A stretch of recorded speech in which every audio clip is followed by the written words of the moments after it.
یاد کرو اس وقت بھی جب اللہ تبارک و تعالی نے کہا کہ اے عیسیٰ اب میں تمہیں پورا پورا اٹھانے والا. دیکھیے یہاں پر بہت غلط ترجمہ کیا ان بدبختوں نے جو قادیانی ہے. لفظ آیا ہے متوفی کا.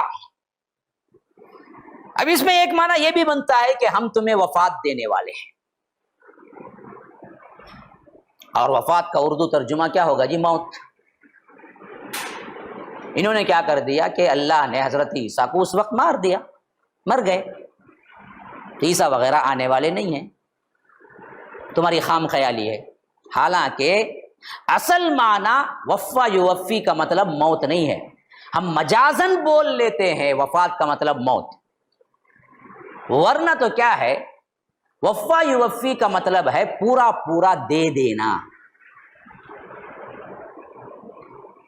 وفات کا مطلب بھی اس واسطے وفات ہوتا ہے کہ اس کی جو مدت ہوتی ہے وہ پوری پوری ختم ہو جاتی ہے. اللہ نے جو مدت اسے لکھی تھی وہ دے دی، ختم ہو گئی، مر گیا. لیکن ڈائریکٹ معنی موت نہیں ہے وفات کا. وفات کا مطلب ہے دینا. وفا اسی سے یتوفی کا آیا ہے. فرمایا کہ انی متوفی کا، تو پورا پورا ہم اٹھا لیں گے اپنی طرف تجھے، یعنی جسم و جان سے ہم اٹھا لیں گے تجھے. جان نے اللہ نے روح اٹھا لی، جسم کہاں رہ گیا؟ زمین میں رہ گیا، تو وہ موت ہے. تو اس واسطے اللہ نے یہ نہیں کہا کہ موت دے رہا ہوں، کہا کہ ہم تجھے پورا اٹھانے والے. مثلا کیسا؟ جان بھی ہم اٹھانے والے ہیں، تیرا جسم بھی ہم اٹھانے والے ہیں. اب ہم تمہیں جسم کے ساتھ اٹھانے والے ہیں. وَرَافِعُكَ إِلَيَّ، بلند کریں گے ہم تجھے اپنی طرف. وَمُطَهِّرُكَ، یہ پاک کر دیں گے تجھے. من الذین کفروا، یہ بدبخت کافروں سے ہم تجھے پاک کر کے اٹھا لیں گے. وجاعل الذین اتبعوک، اور بنا دیں گے تیری پیروی کرنے والوں کو فوق الذین کفروا، کفر کرنے والوں پر ایک درجہ ہمیشہ اوپر رکھیں گے. الی یوم القیامہ، قیامت تک. یہ وعدہ اس وقت ہو گیا جب اللہ نے حضرت عیسیٰ کو اٹھایا. ایک یہ کہا کہ ہم تمہیں پورا پورا اٹھانے والے. دوسرا وعدہ یہ کیا کہ اب قیامت تک تم کو ماننے والے ہی اوپر رہیں گے کافروں پر. اب اس کو بھی کیا کر دیا؟ بعض لوگوں نے ٹویسٹ کر دیا. اس آیت کے اس ٹکڑے کو لے کر کے وجاعل الذین اتبعوک فوق الذین کفروا الی یوم القیامہ میں کیا کیا؟ دیکھو عیسیٰ کو ماننے والے جو ہوں گے ان کو قیامت تک ہم اوپر رکھیں گے کافروں پر. تو کہا کہ دیکھو اسی واسطے عیسیٰ یہ ہر جگہ حاکم ہے. اللہ نے وعدہ کر دیا تھا حکومت میں، دنیا میں کافروں پر تمہیں ہم کیا کریں گے؟ اونچا رکھیں گے. فوق الذین کفروا، تو اسی واسطے عیسائی رہیں گے، اللہ نے کہہ دیا ہے. تو ان کے خلاف کئی کو جہاد کر دی تمہیں.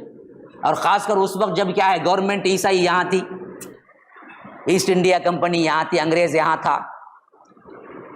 اب اس کے خلاف جہاد کرنا کون بول رہے تھے؟ مسلمان بول رہے تھے. قادیانی کیا بول رہا تھا؟ ان کے خلاف جہاد کرنا حرام بول رہا تھا. کئی کو حرام بولتا تھا تو یہ بولا دیکھو اللہ تعالیٰ بولتا ہے ان لوگ غالب رہیں گے، بولے ان کے خلاف کئی کو اٹھتے تمہیں گیا. حالانکہ بات یہ نہیں ہے. بات کیا ہے؟ وجاعل الذین اتبعوک، تمہاری پیروی کرنے والے رہیں گے قیامت تک اوپر کفر کے اوپر. وہ کون ہیں؟ عیسائی ہیں؟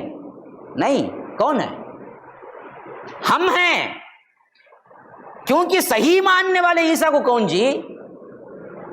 وہ تو خدا مانتے ہیں نا بھائی، وہ تو اللہ کا بیٹا نہ مانتے ہیں نا. اللہ نے کہا تمہاری صحیح اتباع کرنے والے. صحیح اتباع کرنے والے کون موجود ہیں آج؟ ہم ہیں جو ان کو کہتے ہیں کہ اللہ کے کلمہ بھی ہیں، وہ کن فیکون سے پیدا ہوئے، ان کے باپ نہیں ہیں، لیکن وہ اللہ کے بیٹے نہیں ہیں، وہ نبی ہیں.